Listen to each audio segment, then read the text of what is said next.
Newcastle need to flaunt ridiculous wealth in January. When the chance came, they were quiet and etchy.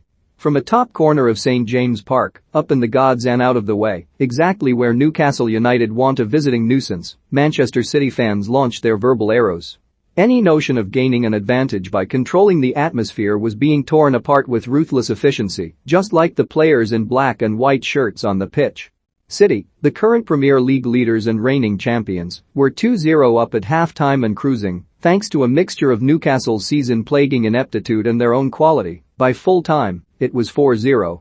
The travelling hordes had spent the afternoon mocking their hosts, who in October joined them as English football's second state-backed club, claiming that for all the wealth of the Saudi Arabian Public Investment Fund, Newcastle were heading on an express train to the championship.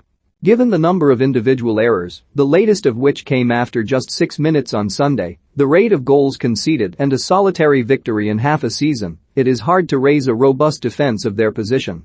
The home supporters, whose relentless backing of the team since Mike Ashley's departure almost 3 months ago now was epitomized by chants and flags despite another debilitating defeat, made a concerted effort to point to how much richer their team is than their counterparts.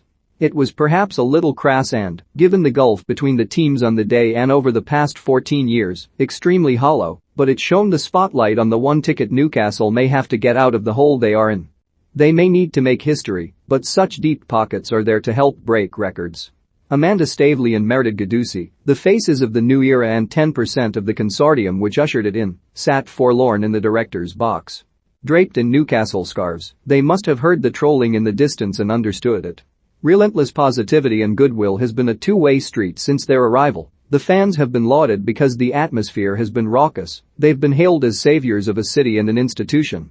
This was the first match without the Sports Direct signs Ashley's most deliberate and potent method of marking territory, but everything has been superficial, except the Burnley victory, their only one of the season. Wins are the currency that matter, and they are expensive, but worth the cost both figuratively and literally. Talk of January has been rife because of its importance to Newcastle, but also because this is the first window under the new owners. It hasn't been smooth sailing. Failure to relieve Steve Bruce of his duties before their first game proved costly on the day, and their process in replacing him didn't instill much confidence before Eddie Howe was eventually chosen. But the fact they are determined to offer newfound hope on Tyneside, and an understanding that they too are learning on the job after the takeover went through without much prior knowledge, has maintained the united front. For all the comparisons to City and gleeful chanting at their wealth from the stands, every suggestion emanating from the Newcastle camp is that the development of the club will be a gradual, business-savvy process. Initially, that was a welcome approach. If the slate was clean, it would surely be the most sensible, with around £50 million available for the first transfer window, plus use of the loan market. But given the fact that Newcastle have been unable to pull out of the bottom three since the early weeks of the season, and some believe they are already doomed, their task of convincing clubs to sell and players to join is already monumental. They cannot afford to be passive, they need assertiveness with all of their financial might behind them. There is a rather strange irony in the fact that their pulling power in the winter market could directly correlate to their neglect by the Ashley regime. Even with the restrictions of financial fair play, Newcastle can spend up to £190 million in January, and the harsh reality is that they might need it.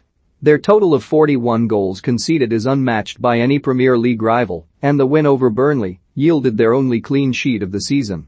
Weakness in defense is the obvious starting point for the clean-up mission, but it is the epicenter of Ashley's last show of negligence after renewing contracts of aging players low on quality.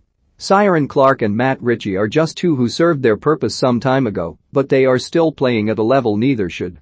Now is the time to instill a culture of ruthless productivity. Players need to arrive and depart at the earliest opportunity. No haggling, no hesitation. That was Ashley's domain.